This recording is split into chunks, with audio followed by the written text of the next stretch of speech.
Okey guys, malam tadi ada benda besar jadi. Trump umum yang dia nak pauskan tarif untuk banyak negara, 90 hari. Tapi untuk China, dia naikkan sampai 125%. Yes, 125.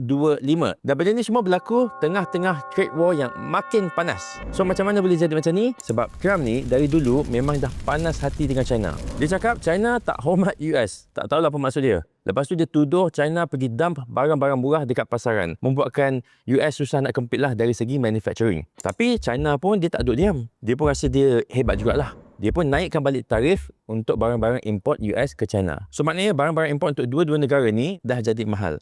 Siapa yang rugi? Rakyat diorang dua-dua ni lah yang rugi. Tapi masalahnya ini bukannya gaduh budak-budak kecil.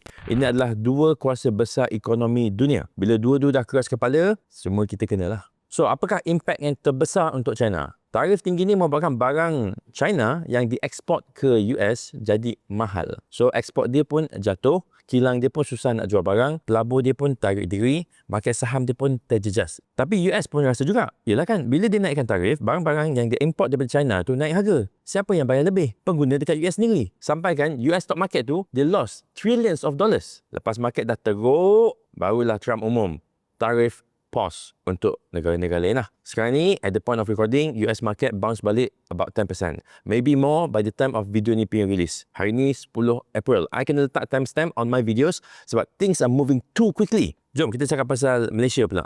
Ramai yang komen ya, netizen kata, Malaysia bila lagi? Kita pun patut naikkan barang-barang import US. Bro, ini bukan benda main-main lah. Kita kena tengok secara strategik. Kadang-kadang, bila kerajaan tak respon cepat, bukan sebab diorang tak berani, tapi sebab diorang tengah kira-kira langkah. Contohlah Fahmi Fazil baru-baru ni cakap Malaysia akan keluarkan respons utama untuk tarif isu ni Isnin depan. Tapi tengok-tengok, belum sampai Isnin depan pun, Trump dah umum pause new tariffs for a number of countries. So betul lah Malaysia ambil langkah untuk tunggu dan lihat. Sebab Trump ni dia macam petulant child tau. Budak-budak yang tak tahu apa dia nak. Dia boleh tukar fikiran dia bila-bila masa je. Jadi dalam ambang trade war ni, kita kena hati-hati. Kalau kita silap langkah, rakyat sendiri yang sakit. Bayangkanlah kalau Trump kata, oh Malaysia pun nak retaliate lah.